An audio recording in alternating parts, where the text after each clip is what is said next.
Dans la dernière vidéo, on en a terminé avec les gammes majeures et on a vu ce que sont que les transpositions. On avait pris l'exemple de Frère Jacques, un air qui se trouve être un excellent exemple pour illustrer comment on change de gamme pour monter ou baisser la tonalité du morceau en fonction de la tessiture de la voix de la personne qui va le chanter avec vous, par exemple, ou en fonction de la luminosité que l'on veut donner au morceau. On ne veut pas jouer trop bas. D'un côté, c'est un peu sombre, de l'autre côté, ça fait un petit peu Mickey, à moins que ce soit précisément ce que l'on cherche à faire. Transposer, ça sert aussi à s'adapter à d'autres instruments qui vont jouer avec vous. On a vu aussi que votre oreille, dont on va beaucoup se servir, est bien plus développée que vous ne le pensiez déjà, puisqu'elle parvenait dans la vidéo précédente à détecter une anomalie dans une gamme que vous n'aviez jamais entendue et encore moins jouée. Je rappelle finalement aussi qu'on est à un moment un petit peu dangereux pour vous, les notes, les gammes, tout ça, c'est pas très rigolo, ça éprouve votre volonté et votre patience, je sais. Mais il faut en passer par là, d'une façon ou d'une autre, si vous voulez comprendre la musique et comprendre ce que vous faites. C'est par nécessité que je vous emmène là-dedans. De mon côté aussi, je préférerais plutôt vous montrer des choses bien plus créatives, qui vont déboucher sur des morceaux que vous allez pouvoir jouer. Mais pour en arriver à ça, il n'y a rien à faire, vous devez savoir où sont les notes sur le clavier, vous devez connaître et savoir jouer quelques gammes, qui sont d'ailleurs déjà un assemblage de notes créant une certaine mélodie. Je vous demande encore un peu de patience, accrochez-vous une ou deux vidéos encore, incluant celle-ci, et on en aura fini avec les notes et les gammes, et on pourra aborder les accords qui vont nous permettre de commencer vraiment à jouer et à s'amuser. Alors surtout ne perdez pas le fil de ce que l'on fait ici, c'est indispensable pour pouvoir continuer et ne pas décrocher. Si vous n'êtes pas à jour dans les exercices et dans l'assimilation des vidéos précédentes, ne vous précipitez pas sur cette vidéo, vous risqueriez d'être largué. Vous pouvez bien sûr l'écouter comme ça pour voir ce qui va venir, mais n'y travaillez pas tant que vous n'avez pas bien assimilé les vidéos précédentes. Allez à votre rythme, rien ne vous pousse en avant, soyez patient. Alors, vous êtes à jour? Vous êtes prêts? Ok, on y va.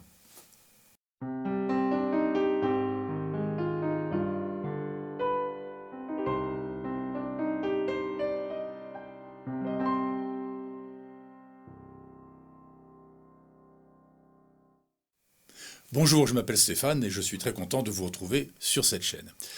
Je n'ai pas eu le temps d'y répondre dans la vidéo précédente, alors je reviens sur une question très pertinente qui m'a été posée. Et la question m'amène à un sujet que je voulais aborder plus tard, mais c'est aussi très bien d'en parler maintenant. Et en plus, ça nous fait un petit break dans les gammes, ce n'est pas plus mal. J'ai eu des commentaires de puristes, et c'est tout à leur honneur, car la précision est importante en musique, qu'une gamme majeure possède 7 notes et pas 8, comme je le dis tout le temps.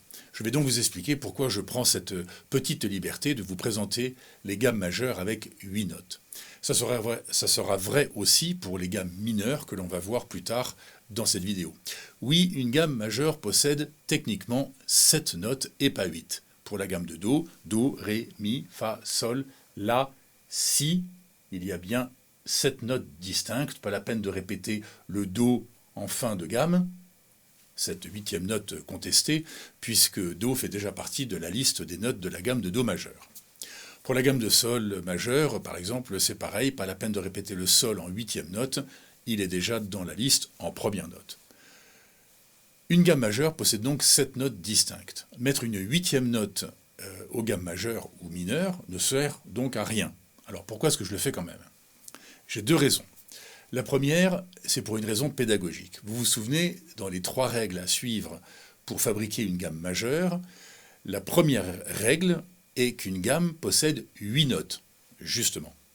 La deuxième règle est que la gamme majeure commence par une note et se termine par la même note, une octave plus haut ou plus bas, si vous la jouez en montant ou en descendant.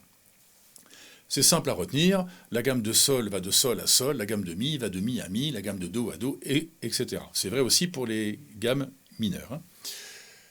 Ça rend les gammes majeures et mineures, donc, faciles à visualiser sur le clavier quand on sait d'emblée que, quelle que soit la gamme, que la première et la dernière note sont les mêmes. quelle que soit la gamme que vous recherchez, vous savez tout de suite que tout se passe entre ici et ici, pardon, ici et ici pour la gamme de sol, ici et ici pour la gamme de ré, entre là et là pour la gamme de mi, etc. Il est donc plus facile pour vous quand je dis qu'une gamme commence et se termine par la même note, quitte à vous dire qu'elle en a 8. Sinon, je vous dirais qu'une gamme possède 7 notes, elle commence par une note, et que sa dernière note, la 7e donc, en fait, on ne sait pas trop, parce qu'elle change en fonction de chaque gamme qu'on joue, et du coup, on ne la connaît jamais d'avance. Donc avec une gamme à 7 notes, vous savez où elle commence, mais vous ne savez jamais par quelle note elle se termine. Et en plus, des gammes, il y en a 12 majeures et 12 mineures. Ça fait 24 gammes, dont on ne sait pas par quelle note elles se terminent. Je ne sais pas vous, mais côté pédagogie, moi je ne trouve pas ça terrible. Et pour se décourager avant même d'avoir commencé, il n'y a vraiment pas mieux. Mon but est de rendre les choses les plus compréhensibles et les plus intuitives possibles, sans pour autant ne pas aller dans les détails qui nous seront indispensables. Pour pouvoir vous dire qu'une gamme majeure commence et se termine par la même note, elle doit donc avoir 8 notes, puisque la première et la 8e, ce sont les mêmes. Et d'ailleurs, c'est pas plus mal, parce que ça amène naturellement la notion d'octave, que vous connaissez bien maintenant. Alors, ça ne nous aide pas pour autant à savoir quelles sont les notes entre la première et la 8e note de la gamme. La règle numéro 3 concernant l'intervalle entre les notes des gammes majeures répond à cette question, mais au moins on sait tout de suite où elle commence et où elle se termine. Ça donne donc un cadre visuel sur le clavier. Ça donne aussi un cadre auditif aux gammes, parce que la première et la 8e note étant la même, ça fait un octave, et l'oreille l'entend très bien. Ah non. Voilà. On entend bien où est l'octave. Alors oui, techniquement, une gamme majeure ou mineure possède 7 notes distinctes, mais je les présente avec 8 notes pour des raisons pédagogiques. De toute façon, à 7 ou à 8 notes, une gamme majeure reste une gamme majeure et une gamme mineure reste une gamme mineure, donc ça ne change pas grand-chose sur le fond. La deuxième raison qui me pousse à vous présenter les gammes majeures et mineures avec 8 notes et non 7 concerne ce sujet que je voulais aborder plus tard, mais pourquoi pas maintenant. De toute façon, c'est quelque chose qui va nous suivre tout le temps, tellement ça fait partie de la musique. Je parle ici des tensions et des résolutions, un sujet que j'aime particulièrement, car il fait appel à notre oreille et à notre ressenti. Alors, installez-vous confortablement dans votre fauteuil et laissez-moi vous guider. Vous n'avez rien à faire à part regarder, écouter et ressentir. Vous allez voir, c'est pas théorique du tout, bien au contraire, c'est très concret, démonstration immédiate. Si je vous demandais de jouer vos gammes avec 7 notes seulement, c'est-à-dire sans jouer la 8e étant soi-disant en trop, pour la gamme de Do, ça ferait ça, 7 notes, pas une de plus. Et je m'arrête là. Je ne sais pas vous, mais moi je trouve ça insupportable. C'est inaudible, non? Il manque quelque chose pour bien finir cette gamme. La phrase musicale est incomplète. C'est comme si je vous disais, ce matin je suis allé au marché et j'ai acheté. Acheter quoi? C'est complètement idiot comme phrase. Il manque un truc là. Moi je reste en suspens, en tension, et j'ai envie de connaître la résolution de la phrase, c'est-à-dire qu'est-ce que tu as acheté? Pareil pour cette phrase musicale, ici c'est une gamme qui semble inachevée, qui reste en suspens, en tension, et moi personnellement j'ai une furieuse envie d'entendre la résolution de cette tension. Alors que si j'accepte qu'une gamme se compose de 8 notes, même si la dernière n'est qu'une répétition de la première,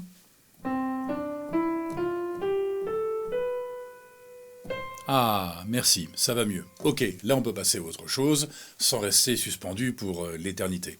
Vous imaginez si je vous demandais de jouer toutes vos gammes comme ça. Sol. Celle de Si. Quelle horreur. Non, c'est anti-musical ça, ce serait de la maltraitance envers vous que de vous demander de faire des gammes comme ça. Oui, les gammes ont 7 notes distinctes, mais vous en jouerez toujours 8 pour résoudre la phrase musicale. En jouant la gamme à 7 notes, je crée une tension en vous, et accessoirement en moi, et je vous mets dans une situation inconfortable d'inachevé, juste pour vous donner ensuite le confort et le plaisir que vous attendez impatiemment en vous offrant la résolution tant attendu. La musique, c'est vraiment une histoire de maso qui demande à son pote de lui taper dessus, parce que quand il arrête, ça fait vachement du bien. Je vous l'ai déjà dit, méfiez-vous, la musique, c'est très dangereux.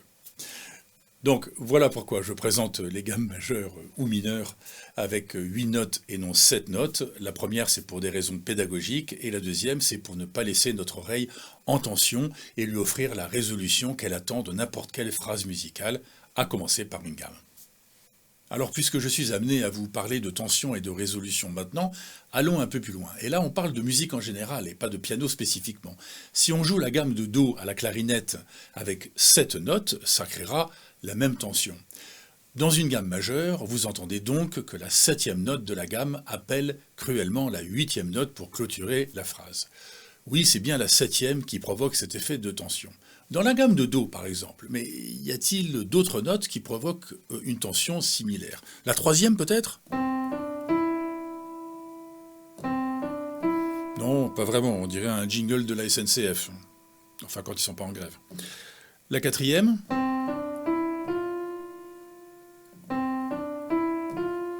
Non, pas vraiment non plus. La 5e? Encore moins, ça donne l'impression d'une résolution en elle-même. Cette phrase musicale de 5 notes semble se suffire à elle-même, ça pourrait même être le début de quelque chose. Qu'est-ce qu'on pourrait en faire?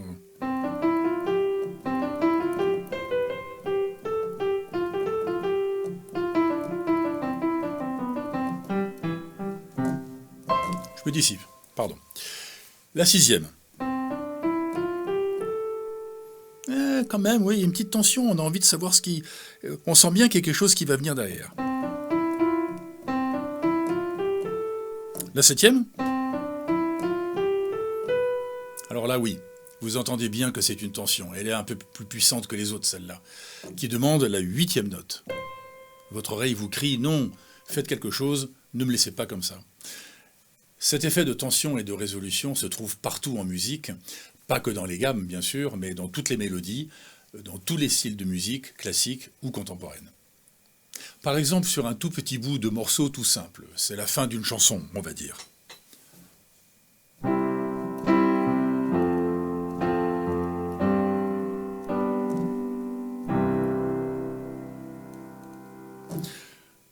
Dans cette fin de morceau, il y a une tension qui annonce la fin, et si je m'arrête dessus, vous allez bien voir que c'est une tension parce qu'on a envie d'entendre la résolution.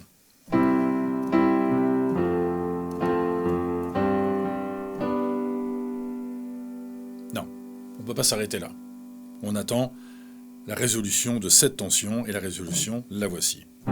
Et c'est la fin de la chanson.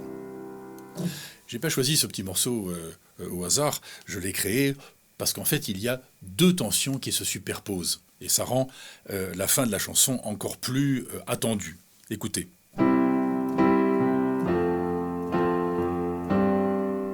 Je peux m'arrêter là? Non, ça c'est une tension. Je peux m'arrêter là? Non plus. Deuxième tension. Et enfin, la résolution.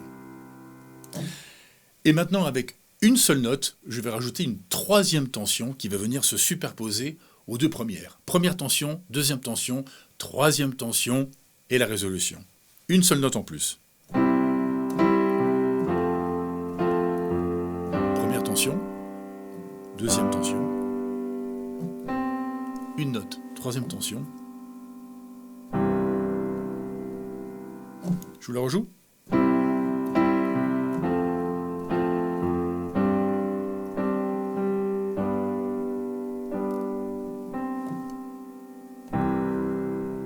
Je peux même la ralentir pour la faire languir.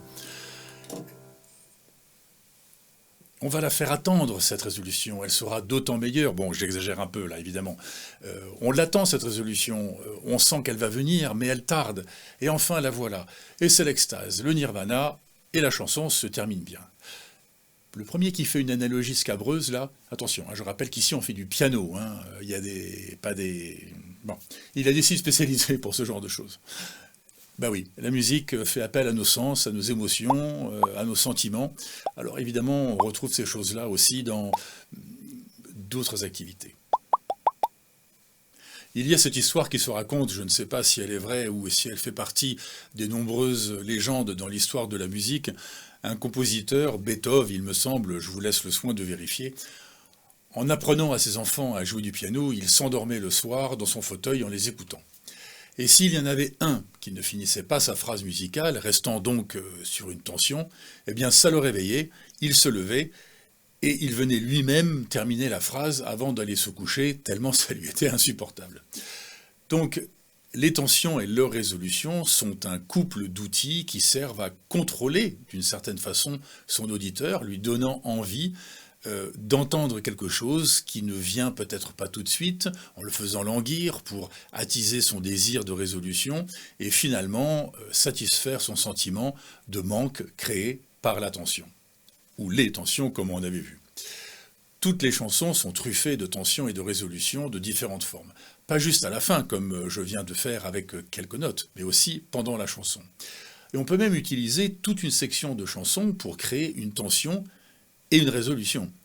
Un refrain dans une chanson est lui-même une résolution. Les couplets juste avant sont des tensions car on a envie de réentendre le refrain pour pouvoir chanter ou danser dessus. Quand on écoute Allumer le feu chanté par le Johnny Hallyday, vous êtes d'accord qu'on attend le refrain pour se prendre à chanter avec Johnny et gigoter dans son siège de voiture ou faire déborder la baignoire selon la situation. Quand c'est bien construit, les couplets appellent le refrain, tout comme la 7e note appelle la 8e note dans les gammes majeures. Surtout quand les refrains gonflent en puissance à chaque fois qu'ils reviennent, en nous donnant encore plus la satisfaction de les retrouver. Écoutez des chansons comme Let It Be ou Hotel California, on entend bien comme chaque refrain monte d'un cran dans l'orchestration à chaque fois pour satisfaire encore plus ce que nous attendons déjà. Je prends des vieilles chansons pour vous montrer que ça existe depuis très longtemps, mais on peut tout aussi bien retrouver cette technique dans des chansons plus contemporaines. Il n'y a pas que les tensions et les résolutions, bien sûr, pour fabriquer ou interpréter une chanson. Il y a aussi le rythme, bien sûr, la qualité du son, la qualité du jeu des instruments, de leur orchestration, de la voix du chanteur ou de la chanteuse. C'est un tout. Les tensions et les résolutions font partie des outils dont on se sert, consciemment ou pas, pour transmettre une émotion. Bref, la musique, c'est vraiment un jeu de « je te le donne, mais je te le reprends pour mieux te le redonner plus tard », et ainsi de suite, et tout ça en 4 ou 5 minutes dans une chanson contemporaine. Bon, voilà pour les tensions et les résolutions, un couple d'outils indissociables, indispensables pour jouer ou composer de la musique. On en reparlera souvent, bien sûr. Alors merci à celles et à ceux qui ont soulevé la question de la gamme à 7 ou à 8 notes. Ça m'a permis d'aborder le sujet des tensions et des résolutions et à vous montrer un petit peu déjà qu'il y a des techniques au service du musicien pour humaniser le rendu de son jeu, de ses morceaux et de ses compositions. Et on a fait une petite pause dans les gammes, sujet indispensable, je vous assure, mais un peu fatigant et décourageant parfois. J'espère avoir réussi à un peu contrebalancer ça avec cette parenthèse un peu plus ludique en vous donnant un petit aperçu de ce qui va suivre. Dans cette vidéo, je me suis un peu lâché, mais c'est parce que je suis convaincu que dans une approche où l'humain et pas la technique est au centre de la musique, ça fait de nous de bien meilleurs musiciens. La technique, aussi indispensable soit-elle, n'en est que l'outil. Ma première prof de piano était le contraire de tout ce que je viens de dire. Elle avait une sorte de latte en bois de 30 ou 40 cm de long et elle tapait sur les doigts, la force de frappe étant proportionnelle à la gravité de l'infraction. Mettre un peu de sa personnalité dans un morceau était une cause suffisante pour le fatidique coup de latte. On ne l'avait pas surnommée la mère tape dure pour rien. Le jeu était d'ailleurs devenu de retirer rapidement les mains du clavier, justement où la sanction tombait. Du coup, elle donnait un grand coup de latte sur son précieux et adoré piano, la rendant folle de rage. Après, c'était sur la tête qu'on se prenait les coups de latte, c'était toujours mieux que sur les doigts. Une pédagogie où on tape sur les doigts de celui qui, justement, doit les utiliser pour transmettre une émotion. C'est à peine croyable. À cause de gens comme ça, combien de potentiels formidables musiciens ont été dégoûtés de la musique et n'ont jamais développé un talent qui se cachait peut-être pourtant en eux. Non, le cœur et la technique doivent être développés ensemble et dès le début. Les tensions et les résolutions, ou les transitions quand on fera les arpèges, sont des techniques dont on ne parlait pas quand moi je commençais le piano. J'ai mis des années à les découvrir et à pouvoir les appliquer. Je dirais même qu'on me faisait apprendre le piano, mais pas la musique. Apprendre le piano, c'est la technique. Apprendre la musique, c'est comprendre ce que l'on fait, bien sûr, mais aussi savoir y mettre ses tripes pour transmettre quelque chose d'autre que des notes ou des accords qui se suivent sur une partition. Je pense que beaucoup de profs très académiques dans leur approche ont oublié d'intégrer ça. Heureusement, les choses évoluent rapidement et dans le bon sens. Bon, pardon, je me dissipe, vous me connaissez maintenant, je profite de certains sujets pour rappeler ce que nous faisons ici et comment nous le faisons. Revenons un peu à la technique, justement. Abordons les gammes mineures. Ne fuyez pas, vous allez voir, c'est assez simple, elles ressemblent beaucoup aux gammes majeures. Règle numéro 1, des gammes mineures, elles ont 8 notes. Comme pour les gammes majeures. J'ai expliqué pourquoi 8 et pas 7, on n'y reviendra plus. Règle numéro 2, les gammes mineures commencent et se terminent par la même note, une octave plus haut ou plus bas, selon le sens de la gamme, si on monte ou si on la descend. C'est aussi comme pour les gammes majeures. Donc les règles 1 et 2 sont les mêmes pour les gammes majeures et pour les gammes mineures. Vous voyez, ça commence plutôt bien. La règle numéro 3 concerne aussi l'espacement qu'il y a entre les 8 notes de la gamme, mais c'est là que les choses changent. Les tons et les demi-tons ne sont pas placés aux mêmes endroits que pour les gammes majeures. Pour les gammes majeures, vous vous souvenez que c'est ton, ton, demi-ton, ton, ton, ton, demi-ton. Eh bien, pour les gammes mineures, c'est ton demi-ton, ton, ton, demi-ton, ton, ton. Il y a toujours autant de tons et de demi-tons, mais dans un autre ordre. Pour s'en souvenir, on va dire que les 2 demi-tons qu'il y a dans les gammes majeures ont été décalés d'un cran vers la gauche pour faire les gammes mineures. Comme pour les gammes majeures, il y a 12 gammes mineures, toujours pareil, une pour chaque note. 7 notes, do, ré, mi, fa, sol, la, si, et les 5 notes altérées de votre clavier, do dièse, ré dièse, fa dièse, sol dièse et la dièse. 7 et 5, ça fait 12. Il y a donc 12 majeurs et 12 gammes mineures. Rassurez-vous, on n'a pas besoin de toutes les connaître, une ou deux suffiront. Alors, je me sens obligé de faire une petite parenthèse, sinon les puristes vont me tomber dessus, je préfère anticiper. Ici, on parle de 12 gammes mineures naturelles, car il y a aussi les gammes mineures harmoniques et mélodiques. Mais comme elles ne nous serviront pas dans cette approche, ou pas avant un bon moment, on ne les abordera pas, et donc les gammes mineures naturelles seront désormais appelées les gammes mineures tout court. Fin de la parenthèse aux puristes. Ok, voilà pour les règles. Mais à quoi servent ces gammes mineures ? Ne vous inquiétez pas, il n'y en a pas d'autres que je vous cache. C'est tout ce que nous aurons besoin ici, les majeurs et les mineurs, pardon. Je vous montrerai tout à l'heure pour le fun des gammes d'autres régions du monde et vous allez reconnaître leur provenance géographique rien qu'en les entendant. Mais pour l'instant, à quoi servent les gammes mineures ? Eh bien, vous allez comprendre en écoutant, une fois de plus. Pour le moment, écoutez, ne cherchez pas à savoir ce que je joue et utilisez votre oreille. Voici la gamme de Do majeur, vous la connaissez déjà très bien. Et voici la gamme de Do mineur. Je vous les rejoue. Majeur, mineur.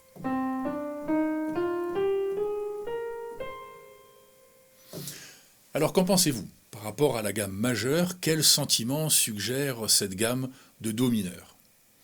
Non, vous n'entendez pas cette différence de couleur, on va dire ?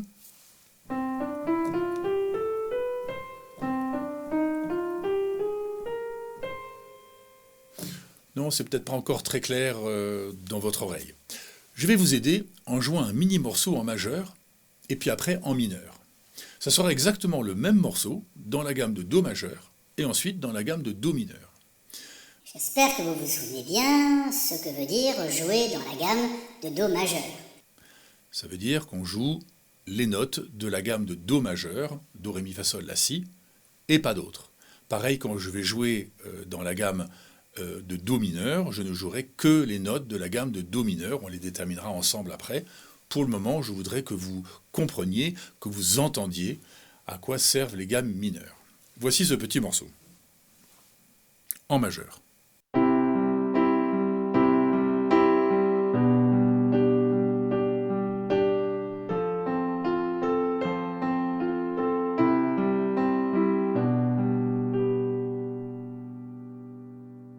Le même morceau en mineur.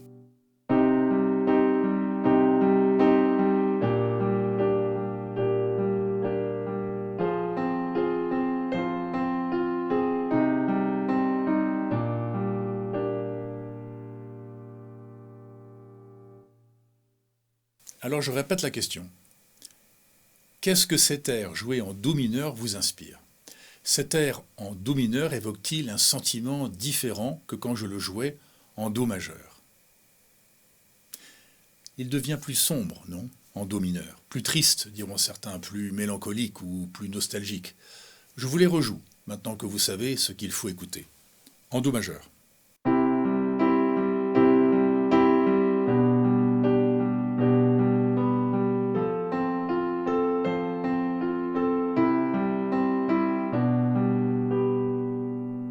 En mineur.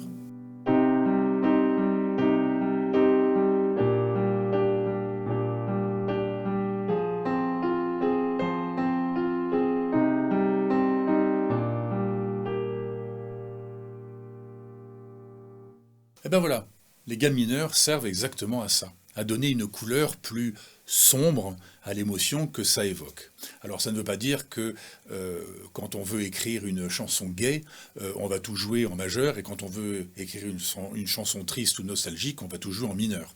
On va voir ça dans le grand sujet suivant, les accords, et là, beaucoup de choses vont prendre leur place et leur raison d'être.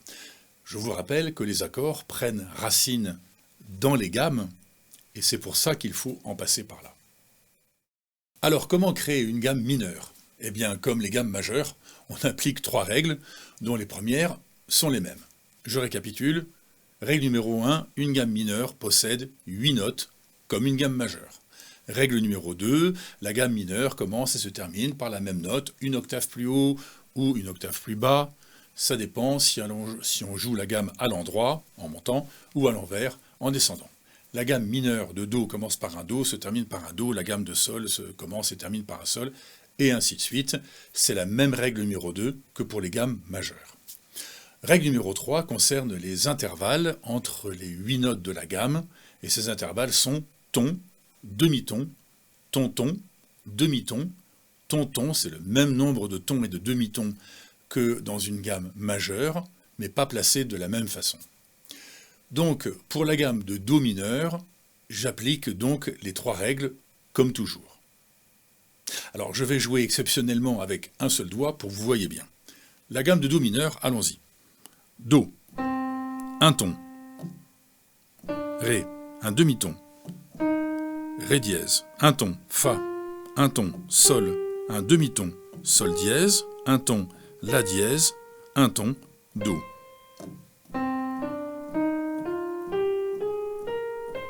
Voilà la gamme de Do mineur.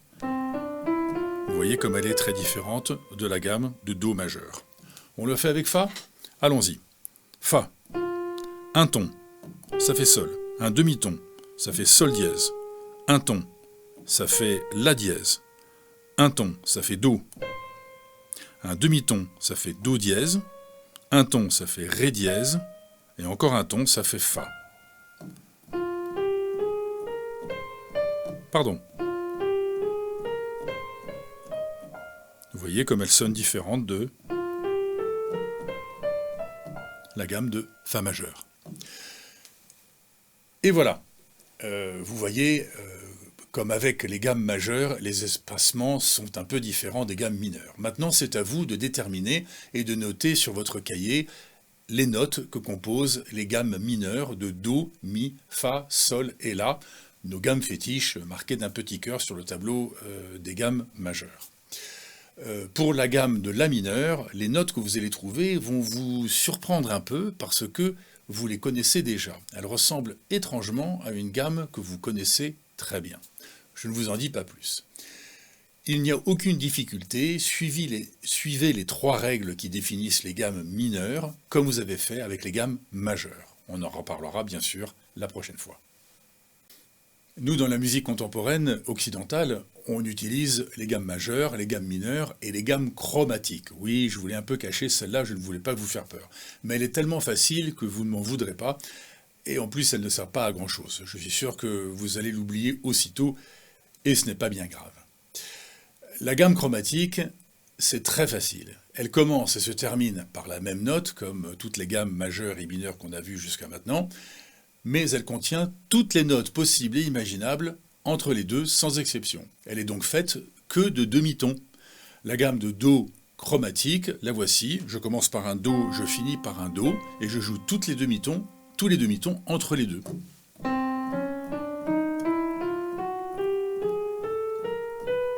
La gamme chromatique contient donc 13 notes. Si je joue la gamme chromatique de La, je commence par un La, je finis par un La, et je joue toutes les notes qui sont entre les deux. Toutes séparées de un demi-ton. Alors à quoi elle sert en musique, cette gamme chromatique? Pas à grand chose en fait. Elle sert à définir ce que l'on peut jouer avec un instrument. Pour les harmonicas par exemple, il y a des harmonicas en Do, c'est-à-dire que l'on peut jouer uniquement les notes qui appartiennent à la gamme de Do. Il y en a d'autres qui sont en Sol, qui peuvent jouer que les notes de la gamme de Sol. En fait, ils peuvent jouer aussi d'autres notes en soufflant et en modulant son souffle, ce qui donne cet effet de torsion des notes qui sont propres au son d'un harmonica. On les appelle aussi des harmonicas diatoniques parce qu'ils ont 10 trous. Il y a aussi des harmonicas chromatiques qui possèdent donc toutes les notes, toutes séparées d'un demi-ton comme un piano. Le piano est donc un instrument chromatique car il possède toutes les notes séparées d'un demi-ton. Les guitares, les violons, la plupart des claviers, les cuivres, les bois sont des instruments chromatiques. Des instruments qui ne peuvent jouer que dans une seule gamme, en fait il n'y en a pas tant que ça. Il y a eu l'harmonica, il y a la flûte de Pan aussi, même s'il existe des flûtes de Pan chromatiques, plutôt rares, où il y a plusieurs tuyaux. La cornemuse est un bon exemple d'instrument traditionnel qui ne possède que très peu de notes. Les 3 gros tuyaux verticaux font toujours les mêmes notes, c'est cette note de fond qu'on entend tout au long du morceau. Et ensuite, il y a la partie où on peut jouer avec les doigts pour faire un air, mais uniquement dans la gamme des 3 tuyaux verticaux. Et c'est souvent la gamme de Si bémol. Cette apparente simplicité de l'instrument ne le rend pas plus facile à jouer, au contraire, la cornemuse c'est très difficile à jouer, et en plus il faut y mettre une force considérable pour gonfler le réservoir qu'on a sous le bras, qui doit toujours avoir une pression constante, sinon les notes deviennent fausses. J'ai essayé, j'ai failli faire de l'hyperventilation, et j'ai mis 2 heures à m'en remettre. Quand on regarde un saxo ou une clarinette, qui sont des instruments chromatiques, il a fallu développer des tringleries très complexes pour que toutes les notes puissent être jouées. On comprend qu'avant le XVIe siècle, les facteurs d'instruments de musique n'avaient pas la technologie suffisante pour fabriquer de tels instruments. Comme je vous disais tout à l'heure, juste pour s'amuser, il y a d'autres gammes qui nous viennent de pays lointains. La musique, comme les langues et les dialectes, a évolué différemment, les peuplades ne communiquant pas entre elles aussi facilement que nous le faisons aujourd'hui. Écoutez cette gamme-là.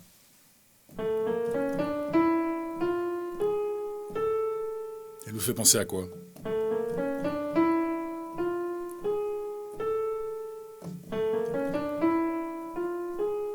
Moi, elle me fait penser aux fleurs, aux odeurs, aux saveurs des pays du Maghreb, où j'ai eu la chance de vivre pendant quelques années. Et oui, c'est l'une des gammes qu'on utilise pour jouer de la musique orientale. Regardez, si je vous joue un petit air sur cette gamme, et en plus, je vais changer de sonorité pour vraiment vous mettre dans le bain.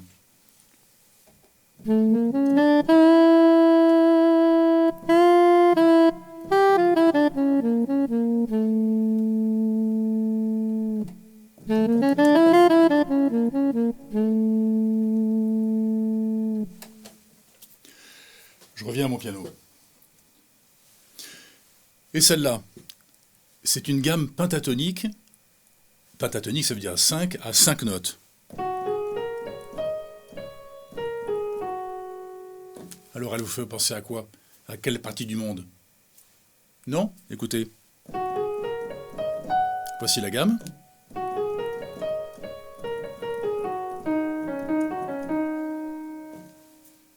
Toujours pas? Je vais vous mettre les points sur les i.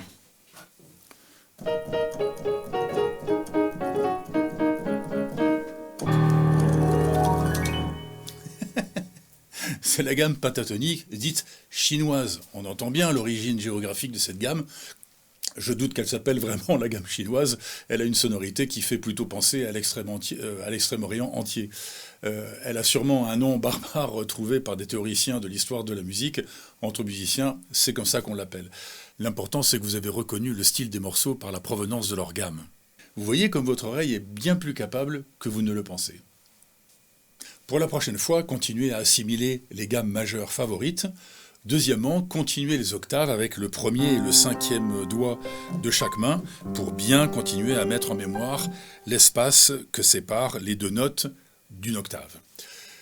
Troisièmement, déterminez et écrivez sur votre cahier les notes que composent les gammes mineures de Do, Mi, Fa, Sol et La, et apprenez à jouer celle de Do mineur et celle de Sol mineur. Vous pourrez comme ça jouer celle de Do majeur suivie de celle de Do mineur, puis celle de Sol majeur suivie de celle de Sol mineur, et bien vous imprégner de leurs différences de couleur, de sonorité. Quatrièmement, Frère Jacques en Do majeur de la dernière fois. Vous devriez savoir le jouer maintenant. Eh bien, modifiez cet air et jouez-le en Do mineur au lieu du Do majeur, comme on a fait.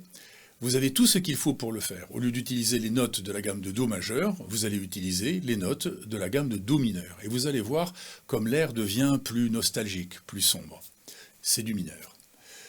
Allez, encore un peu de courage avec les gammes. Ça y est, vous savez maintenant tout sur les gammes majeures et mineures. Et on va en avoir besoin pour aborder le sujet d'après qui approche à grands pas, les accords.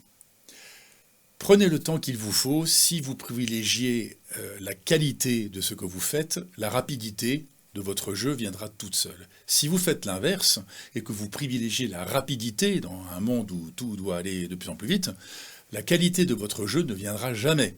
Et ça va vous conduire tout droit vers le découragement et vers l'abandon. Soyez exigeant avec vous-même. Tous les musiciens que vous aimez sont très exigeants avec eux-mêmes. C'est le prix de la qualité de ce qu'ils font. Ne vous laissez pas duper par leur nonchalance apparente, leur look, leurs frasques et leurs concerts parfois déjantés. C'est pour les caméras, ça. Derrière, ce sont tous de vrais professionnels qui bossent dur et avec précision. Mettez un like à cette vidéo si vous ne me prenez pas encore pour un fou. Ça me confirmera que vous l'êtes tout autant que moi si vous êtes encore là. Et abonnez-vous à cette chaîne, ça me donnera une idée du nombre de courageux qui ont l'ambition de ne pas lâcher l'affaire. C'est la seule satisfaction que j'espère de ces vidéos, c'est de vous entraîner dans le monde parallèle de la musique. Je vous souhaite un bon travail, la rigueur et la régularité, ça paye toujours en musique. Et ça vous amènera joie et paix dans votre entreprise musicale. Bon d'accord, ça fait complètement cucu quand je dis ça comme ça, mais je vous assure que c'est vrai. Bien à vous tous, à la prochaine fois, et comme d'habitude, musicalement vôtre. Bye bye. Ils vont vraiment me croire bon pour l'asile, hein. Mais non, au contraire, c'est ça aussi que tu dois expliquer, pas que le piano. Et il faut couper là.